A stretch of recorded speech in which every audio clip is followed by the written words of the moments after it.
Hello everybody and welcome back to Elderberry Sprout. So this morning I was just able to finish up my September bullet journal setup, and I wanted to do this one myself just because I wanted some kind of self-care time. I could go at my own pace and wouldn't have to worry about filming. So I figured I'd just do a quick little flip through to share it with you because I really like how it turned out. So first of all, I used gel prints as the base for this to give that mottled texture. You can see there's like some kind of globby textures that I had embossed or imprinted on there, and here's just some bubble wrap to give it that modeling. It's a similar color palette. I made it the same day as, you can probably tell, as my July. I used a little bit warmer colors there, but you can see it's definitely similar tones, similar texture. So I started with an orange base. Of course, I trimmed all of my pages so that I could have my tabs and have all of my weeklies there.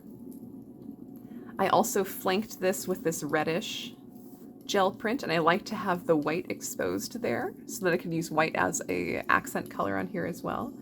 I also wanted red along the side, so I put a little strip of that there on the back page.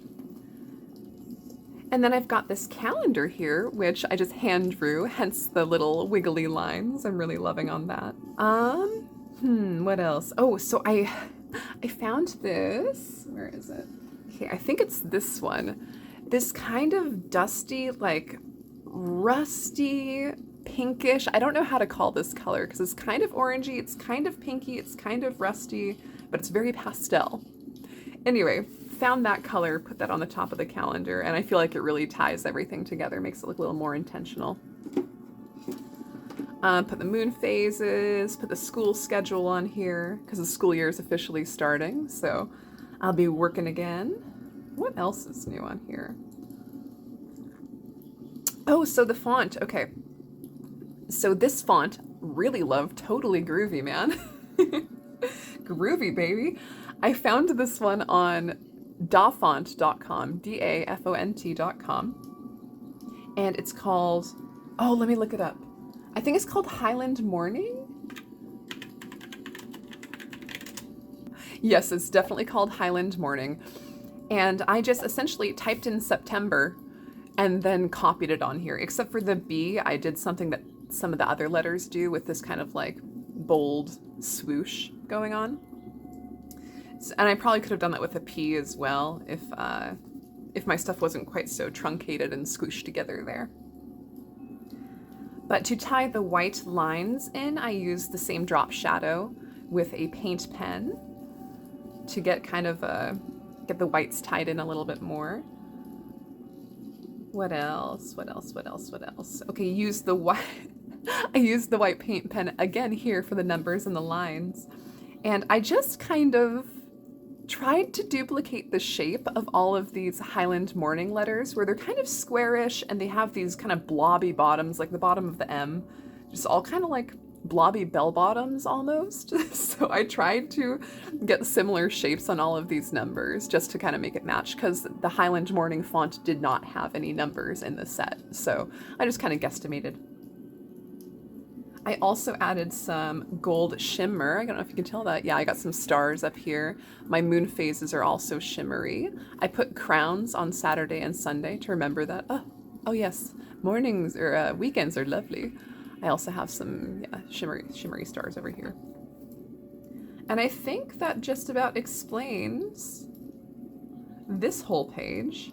I really like how it turned out. I think having a light color as the base and then having a darker color that's not the font color as a accent, and then having a really nice dark, I guess, writing color, I think that, I think I'm starting to find a sweet spot here. And also finding a new font is always a fun thing.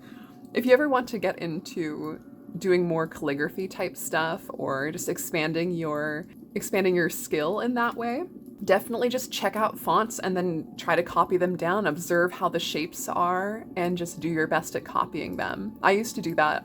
Like when I would watch movies, there were certain, during the credits, there were certain fonts that I thought were really cool. And I would just like pause the movie screen and write down all of the things. Like I remember there's this movie Mirror Mask that I made a whole chart of the entire alphabet because I liked the font so much. So if you want to do that, that's a good way to get some practice in. And then you have something cool to look at as well. So, my habits are just about the same. I left a couple empty spaces that I want to fill in and see if there's something beneficial. This one's about midday. I feel like I break it into morning and evening, and work is in the center of that. So I want to have something after work. It might be working on a project for an hour, but we'll see how that ends up going.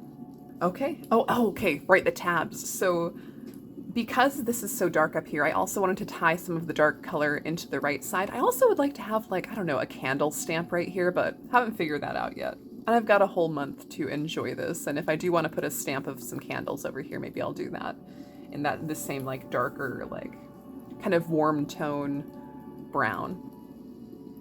So anyway, these tabs, I cut them out to be roughly the same shape as the bottom, like bell-bottomy, like the bottom of that R. I tried to make it about the same shape as that.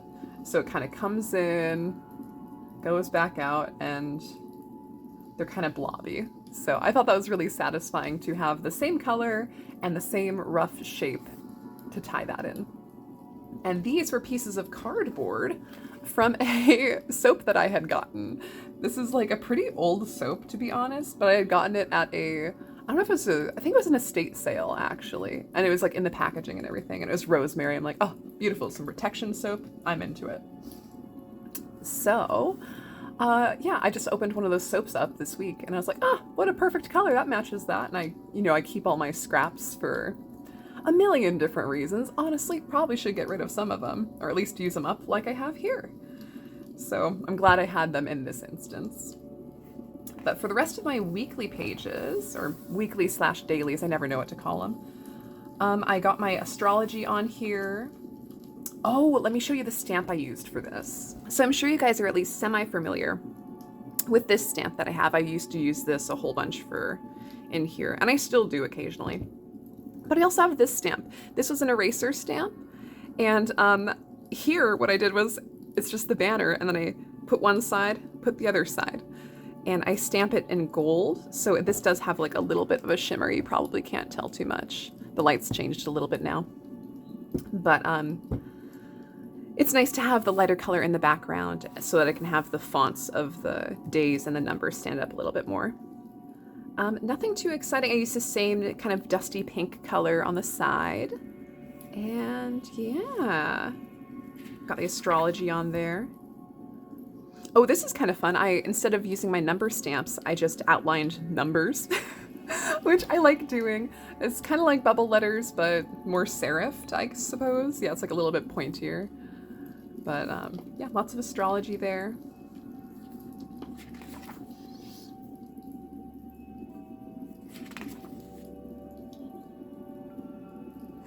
Used a couple of different colors.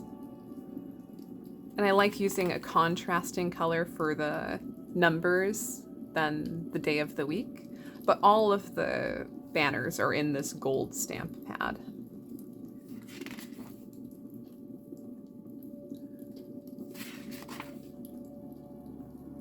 Bam! And I haven't figured out what I want my monthly tabs to be. I think one's going to be for personal projects. One's going to be for maybe self-care, because I'm starting to feel like I want to have a little bit more intense of a glamour practice. So if you guys have any suggestions for glamour magic, please send them my way. I think I want to start doing a little bit more veiling, maybe in a more chill way. So like headbands, some enchanted headbands might be in my future. So maybe I'll make a little list of different glamour ideas. And then here, oh, I mean, right, I was explaining, okay, sip. Okay, so I was explaining how I wanted to do this whole setup for myself, and I didn't film it. And this is my little stamp that means I did this for me. So I just wanted to put that on the back here, and it's so crazy how even just putting that one stamp in the back released me of so much guilt. Because I do have this issue, and I don't know if it's a trauma response or just brainwashing from our capitalist system, but that doing things for myself makes me feel guilty, like I should be productive, I should be making money, I should be doing all these things. So this has been a really huge process for me that has been really helpful, is just making this sigil, carving it into a stamp, and then the intentional stamping of it as like, this is the time I'm allowing for myself and I deserve this. And yeah, I just wanted to share that if you guys have similar issues with that, this might be a helpful system for you to kind of have that container of space to be able to do the things that you know you actually, on like even on paper, people deserve to have a break. Like there's no reason we need to be little robots working all the time. We're not robots, we're humans. So anyway, that might be useful for you guys. It's funny, I didn't realize how much of my magical practice would really trickle into this, but it sure did. I hope you guys found that interesting, me talking a little bit about my magical practice. But yeah, so here's my September setup. I hope you guys found this a little bit inspirational at least. And thank you so much for watching. I hope you guys have a magical day. Bye.